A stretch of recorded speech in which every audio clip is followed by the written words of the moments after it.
வணக்கம் மக்களே, welcome to Sri ஸ்லாகுப். So இன்னைக்கு நம்ம எந்த வண்டியை பற்றி பார்க்க போகிறோம்னு பார்த்தீங்க அப்படின்னா ராயல் என்ஃபீல்ட் கான்டினென்டல் GT 650 பற்றி தான். ஸோ ப்ரைஸிங் என்ன, அதோட கலர் என்னென்ன ஆப்ஷன் கொடுத்துருக்காங்க, ஸோ அதோட ஃபீச்சர்ஸ் பற்றி தான் நம்ம இன்னைக்கு ஃபுல்லாகவே பார்க்க போகிறோம். ஸோ இதுவே வந்து பார்த்தீங்கன்னா நான் வாய்ஸ் ஓவர் தான் கொடுத்துட்ருக்கேன், ஸோ கன்ஃபியூஸ் பண்ணிக்காதீங்க.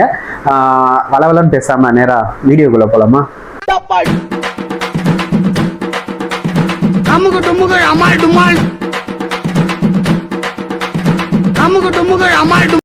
மக்களே, இந்த GT 650லாம் பார்த்தீங்கன்னா நம்மளுக்கு ரெண்டு வேரியன்ட், ஒன்று ஸ்போக் வேரியன்ட் வருது, இன்னொன்று அலை வேரியன்ட்டும் வருது. ஸோ இதில் வந்து பார்த்தீங்கன்னா நம்ம இப்போ பார்க்குறது ஸ்போக் வீல் வேரியன்ட். ஸோ இதில் இந்த க்ரீன் கலர் ஆகட்டும், டோட்டலாக நம்மளுக்கு ஒரு 6 கலர் வேரியன்ட்டில் நம்மளுக்கு இது பண்ணி கொடுத்துருக்காங்க. அதில் நம்மளுக்கு அலை வீலில் வந்து பார்த்தீங்கன்னா நம்மளுக்கு 2 கலரில் வருது, ஒன்று கிரே அண்ட் தென் ப்ளூ. மற்றது எல்லாமே நம்மளுக்கு ஸ்போக் வீலில் தான் வருது, ரெட் ஆகட்டும், க்ரீன் ஆகட்டும், அதுக்கப்புறம் பிளாக் ஆகட்டும். ஸோ இது எல்லாமே நம்மளுக்கு வந்து பார்த்தீங்க அப்படின்னா நம்மளுக்கு ஸ்போக்ஸ் வீல்ஸ் தான் கொடுத்துருக்காங்க. ஸோ எக்ஷோரூம் பொறுத்த வரைக்கும் நம்மளுக்கு 3,29,000 நம்மளுக்கு ஸ்டார்ட் ஆகுது. ஸோ இது அலை வந்து பார்த்தீங்கன்னா நம்மளுக்கு 3,39,000 இதுவே நம்மளுக்கு அந்த குரோம் ஃபினிஷ்ல வருது பார்த்தீங்களா. ஸோ அது வந்து பார்த்தீங்கன்னா நம்மளுக்கு 3,45,000 எக்ஷோரூம் பிரைஸ் கொடுத்துருக்காங்க. ஸோ ஆன் ரோட பொறுத்த வரைக்குமே ஆல்மோஸ்ட் நம்மளுக்கு 4 லட்சத்துக்கிட்ட இதாகும். பர்டிகுலராக அந்த குரோம் வேரியன்ட் மட்டும் நம்மளுக்கு கொஞ்சம் ஹையஸ்டாகவே இது பண்ணி கொடுத்துருக்காங்கன்னு நம்ம சொல்லலாம். ஸோ வழக்கம் போல கீழேருந்து நம்ம இருப்போம். ஸோ சாவியை பொறுத்த வரைக்கும் ஒரு ப்ரீமியமான லுக்கில் தான் நம்மளுக்கு இருக்குன்னு சொல்லலாம். ஸோ அந்த சென்ட்ரல் அந்த ராயல் என்ஃபீல்டோட லோகோ ஆகட்டும் பார்க்கறதுக்கு ரொம்பவே நல்லா இருக்குன்னு சொல்லலாம். ஸோ ஹெட்லைட்டை பொறுத்த வரைக்குமே நம்மளுக்கு ஒரு ரவுண்ட் டைப்புக்கான ஒரு ஹெட்லைட் செட் தான் கொடுத்துருக்காங்க. ஸோ அதை ஒன்ஸ் நம்ம ஆன் பண்ணி பார்க்கலாம். ஸோ நம்மளுக்கு ஆல் ரிஃப்ளெக்டட் LED ஹெட்லைட் தான் கொடுத்துருக்காங்க. ஸோ அந்த சென்டரில் அந்த என்ஃபீல்டோட லோகோ ஆகட்டும், ஸோ இது நம்ம ஆன் பண்ண உடனே உங்களுக்கு அது தெரியும்னு நினைக்கிறேன். பாருங்க, இந்த லோ பீம் வந்து பார்த்தீங்கன்னா டாப்பில் நம்மளுக்கு கொடுத்துருக்காங்க. ஸோ இதுவே நம்ம ஹை பீம் ஆன் பண்ணோம் அப்படின்னா நம்மளுக்கு கீழே இது பண்ணி கொடுத்துருக்காங்க. ஸோ இது லுக் வைஸ் ரொம்பவே நல்லா இருக்குன்னு சொல்லலாம். ஸோ இது வந்து நார்மல் பல்ப் இண்டிகேட்டர் இதுதான் கொடுத்துருக்காங்க. ஸோ இதில் நம்மளுக்கு ஹசார் லைட்டுமே கொடுத்துருக்காங்க. பட் இதில் இன்னொரு ஃபியூச்சர் என்ன, நம்ம வண்டி ஆஃப் பண்ணதுக்கு அப்புறமும் நம்மளுக்கு ஹசார் லைட் தெரியும். ஸோ இது வந்து நம்மளுக்கு காரில் கொடுத்த ஒரு ஃபியூச்சர். ஸோ இப்போ வந்து நம்மளுக்கு என்ஃபீல்டும் இது பண்ணியிருக்காங்க. ஸோ இது ஒரு முக்கியமான சேஃப்டி ஃபியூச்சர் நம்ம சொல்லலாம். ஸோ அதுக்கு தொடர்ந்து நம்ம நெக்ஸ்ட் இந்த நம்பர் பிளேட்டுக்கான ஹோல்டர் கொடுத்துருக்காங்க. அதுக்கப்புறம் நம்ம ஃப்ரண்ட் டெலிஸ்கோப்பிங் சஸ்பென்ஷனை பொறுத்த வரைக்கும் நம்மளுக்கு 41 mm டெலிஸ்கோப்பிங் சஸ்பென்ஷன் தான் கொடுத்துருக்காங்க. ஆக்சுவலாக அது லுக் வைஸ் ஒரு கொஞ்சம் நீட் அண்ட் கிளீனான ஒரு இதில் தான் கொடுத்துருக்காங்க, செட்டப்ல தான் கொடுத்துருக்காங்க. அந்த சஸ்பென்ஷன் கவர் ஆகிற விதம் ஆகட்டும், ஸோ இதெல்லாமே பார்க்கறதுக்கு ரொம்பவே நல்லா இருக்குன்னு சொல்லலாம். ஸோ மெட்கார்டை பொறுத்த வரைக்கும் நம்மளுக்கு ஃபைபரில் தான் கொடுத்துருக்காங்க. அதுக்கப்புறம் நம்மளுக்கு பிளாக் ஃபினிஷ்ல பின்னாடி வந்து மெட் எக்ஸ்டெண்டடோட கொடுத்துருக்காங்க.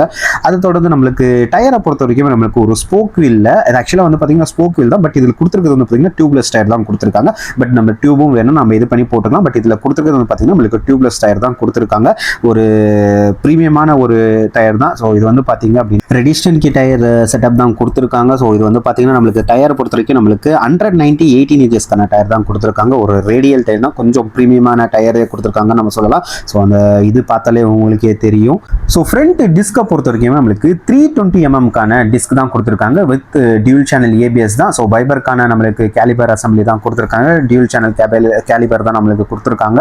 ஸோ அதை தொடர்ந்து நம்ம நெக்ஸ்ட் இது வண்டி லுக் வைஸ் உங்களுக்கு பார்க்கறதுக்கு ரொம்பவே நல்லா இருக்குன்னு சொல்லலாம். டேங்க் கெப்பாசிட்டியை பொறுத்த வரைக்கும் நம்மளுக்கு 12.5 லிட்டர்ஸ்க்கான டேங்க் கெப்பாசிட்டி கொடுத்துருக்கலாம். ஆக்சுவலாக இது வந்து பார்த்தீங்கன்னா நம்மளுக்கு 648 cc ஒரு இன்ஜின். ஸோ இதில் டேங்க் கெப்பாசிட்டி இன்னும் ஜாஸ்தியே கொடுத்துருக்கலாம். பட் இதில் நம்மளுக்கு அந்த இன்லைன் ட்வின் சிலிண்டர் தான் கொடுத்துருக்காங்க. பட் இதில் நம்மளுக்கு டேங்க் கெப்பாசிட்டி ரொம்பவே கம்மியாக கொடுத்துருக்கான்னு சொல்லலாம். ஸோ இதில் வந்து பார்த்தீங்கன்னா நம்மளுக்கு மெட்டல் டேங்க் தான் கொடுத்துருக்காங்க. அஃப்கோர்ஸ் இதில் ரொம்பவே நல்லா இருக்கும்னு சொல்லலாம். மைலேஜ் வைஸ் பார்த்தீங்க அப்படின்னா நம்ம சிட்டியில் நம்ம ஒரு 15 to 18 நம்ம எதிர்பார்க்கலாம். இதுவே நீங்கள் ஹைவேல கொஞ்சம் அட்ஜஸ்ட் பண்ணி நீங்கள் ஓட்டினீங்க அப்படின்னா 20 கிட்ட வரையும் நீங்கள் ரீச் பண்ணலாம். ஸோ ஆல்ரெடி யூஸர் இருந்தால் நீங்கள் கமெண்ட்ஸை சொல்லுங்கள். ஸோ மேலே ஸ்டிக்கரிங் பொறுத்தவரைக்கும் கிரே அண்ட் ஒயிட்டில் நம்மளுக்கு ஒரு மெட்டாலிக் ஃபினிஷில் கொடுத்துருக்காங்க. அந்த Enfield logo plus E20 fuel நம்மளுக்கு இது பண்ணியிருக்காங்க. ஸோ அந்த டேங்க் மேலே வந்து பார்த்தீங்கன்னா நம்மளுக்கு ஒரு குரோம் ஃபினிஷில் அந்த கேப்பமே கொடுத்துருக்காங்க. ஸோ அது ரொம்பவே ப்ரீமியமாக இருக்குன்னு சொல்லலாம், நல்லாவே இருக்குது. மற்றபடி சீட்டை பொறுத்த வரைக்கும் நம்மளுக்கு ஒரு சிங்கிள் சீட் செட்டப் தான் கொடுத்துருக்காங்க. ஆக்சுவலாக இது நம்மளுக்கு சிட்டி யூஸுக்கு ஓகே, பட் லாங்கெல்லாம் எடுக்கிறீங்க அப்படின்னா ரொம்பவே கொஞ்சம் இதாக இருக்கும். சீட் ஆக்சுவலாக வந்து பார்த்தீங்கன்னா ரொம்ப நேரோவாக இருக்கிற மாதிரி தான் இருக்குது, ரொம்ப குட்டியாக இருக்கிற மாதிரி தான் இருக்குது. ஸோ ஆல்ரெடி ரைடர்ஸ் நீங்கள் யூஸ் பண்ணியிருந்தீங்கன்னா உங்களுக்கு கம்ஃபர்ட் வைஸ் எப்படி இருக்குன்னு நீங்கள் சொல்லுங்கள், மற்றபடி நாமளும் பண்ணிக்கலாம். ஸோ சீட் ஹைட்டை வந்து பார்த்தீங்கன்னா நம்மளுக்கு 804 mm சீட் ஹைட் கொடுத்துருக்காங்க. ஸோ மற்றபடி இன்ஜினை பொறுத்த வரைக்கும் நம்மளுக்கு 647.95 cc இன்ஜின் கொடுத்துருக்காங்க. இன்லைன் ட்வின் சிலிண்டர் தான் நம்மளுக்கு இதில் இருக்குது. ஸோ PS பவர் பொறுத்த வரைக்குமே நம்மளுக்கு 47 9.0 PS பவரும், இதே 52.3 நியூட்டன் மீட்டர் டார்க்குமே நம்மளுக்கு ப்ரொடியூஸ் பண்ணுது. இதுவும் இல்லாமல் நம்மளுக்கு 6 ஸ்பீட் கியர் பாக்ஸோட நம்மளுக்கு வந்து அசிஸ்டன்ட் ஸ்லிப் பேக்கேஜ் கொடுத்துருக்காங்க. பட் ராயல் என்ஃபீல்டில் இன்னுமே நம்மளுக்கு லிக்விட் கூல் இன்ஜின் கொடுக்கல. இது வந்து பார்த்தீங்கன்னா நம்மளுக்கு ஆயில் கூல்டு இன்ஜின் தான் செட்டப் தான் கொடுத்துருக்காங்க. ஸோ பட் இது இந்த செட்டப்பை பார்க்குறதுக்கு நம்மளுக்கு நல்லாவே இருக்குன்னு சொல்லலாம். பட் ஆனால் ஆயில் கூல் கொடுத்துருக்கலாம் அண்ட் ஏர் கூல்டும் நம்மளுக்கு இது பண்ணி கொடுத்துருக்காங்க. அது மட்டும் நம்மளுக்கு ட்வின் எக்ஸாஸ்ட் நம்மளுக்கு கொடுத்துருக்காங்க. ஸோ மெயின் அட்ராக்ஷனே இதில் ஆக்சுவலாக வந்து பார்த்திங்கன்னா ட்வின் எக்ஸாஸ்ட் சவுண்டு தான். ஸோ அது எப்படி இருக்குன்னு நம்ம ஒன்ஸ் இது பண்ணி கேட்கலாம்.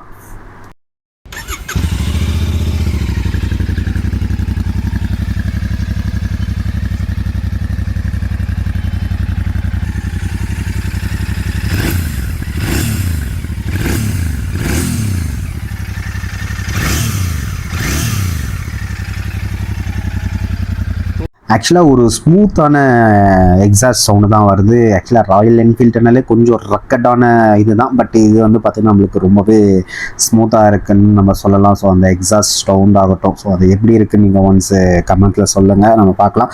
மற்றபடி நம்மளுக்கு இந்த ஃபுட்ரெஷ்லாம் பார்த்திங்கன்னா நம்மளுக்கு அந்த ராயல் என்ஃபீல்டோட ஒரு லோகோ போட்ட மாதிரியே நம்மளுக்கு இது பண்ணி கொடுத்துருக்காங்க. ஸோ பின்னாடி ஆகட்டும் முன்னாடி ஆகட்டும் ரொம்பவே நல்லாயிருக்கு. மற்றபடி நார்மல் ஒரு பிரேக் செட்டப் தான். அந்த இன்ஜின் இது பொறுத்த வரைக்கும் நம்மளுக்கு ஒரு குரோம் ஃபினிஷில் தான் கொடுத்துருக்காங்க. டோட்டலாகவே எல்லாமே குரோம் ஃபினிஷ் அண்ட் ராயல் என்ஃபீல்டுக்கான பேஜிங் கொடுத்துருக்காங்க. அதை தொடர்ந்து நம்மள இந்த கிரவுண்ட் கிளியரன்ஸை பொறுத்த வரைக்குமே நம்ம 174 mm கிரவுண்ட் கிளியரன்ஸ் கொடுத்துருக்காங்க. பட் இதில் நம்மளுக்கு வண்டியோட வெயிட் வந்து பார்த்தீங்க அப்படின்னா நம்மளுக்கு 214 kg வரையும் நம்மளுக்கு வண்டி வெயிட் கொடுத்துருக்காங்க. கொஞ்சம் ஹெவி தான், பட்டு ஓகே தான். ஏன்னா ராயல் என்ஃபீல்டுன்னும் போது நம்ம தாராளமாக அந்த வெயிட்டை நம்ம எக்ஸ்பெக்ட் பண்ணலாம். அது தாராளமாக நம்மளுக்கு அந்த இது வந்துடும். அப்படியே சைடில் பார்த்தீங்கன்னா நம்மளுக்கு அந்த கான்டினென்டல் GT 650 ஒரு கிளாசி ஃபினிஷில் நம்மளுக்கு அந்த கொடுத்துருக்கிறது ரொம்பவே நல்லா இருக்கான்னு சொல்லலாம். மற்றபடி பின்னாடி சஸ்பென்ஷனை பொறுத்த வரைக்கும் நம்மளுக்கு ஒரு ஹைட்ராலிக் சஸ்பென்ஷன் தான் நம்மளுக்கு இது பண்ணி கொடுத்துருக்காங்க. ஸோ அது அட்ஜஸ்டபிள் தான். ஸோ ஒரு கேஸ் அந்த இதில் கொடுத்துருக்கிறது ரொம்பவே நல்லா இருக்கு. இல்லை வண்டியோட வெயிட்டுக்கு இது ஹெவியாகவே நல்லா இருக்குன்னு சொல்லலாம். அப்புறம் நம்மளுக்கு ஒரு பாக்ஸ் ஷேப்கான சிங்கம் தான் கொடுத்துருக்காங்க. அதுவும் இல்லாமல் நம்மளுக்கு 240 mm டிஸ்பிளே பின்னாடி கொடுத்துருக்காங்க. டியூல் சேனல் ABS தான், சிங்கிள் பிஸ்டன் கேலிபர் தான் நம்மளுக்கு அந்த கேலிபர் இதில் வருது. பின்னாடி டயரை பொறுத்த வரைக்கும் ரெடிஷன் தான் கொடுத்துருக்காங்க. டயர் சைஸ் வந்து பார்த்தீங்கன்னா நம்மளுக்கு 130 70 or 18 inchesக்கான டயர் செட்டப் தான் கொடுத்துருக்காங்க. ஸோ இது வந்து பார்த்தீங்கன்னா நம்மளுக்கு டியூப்லெஸ் டயர் தான் நம்மளுக்கு கொடுத்துருக்காங்க. ஸோ அலைவீல்லுமே நம்மளுக்கு சேம் டயர் செட்டப் தான் வரும். அதில் எந்த ஒரு சேஞ்சஸுமே இல்லை.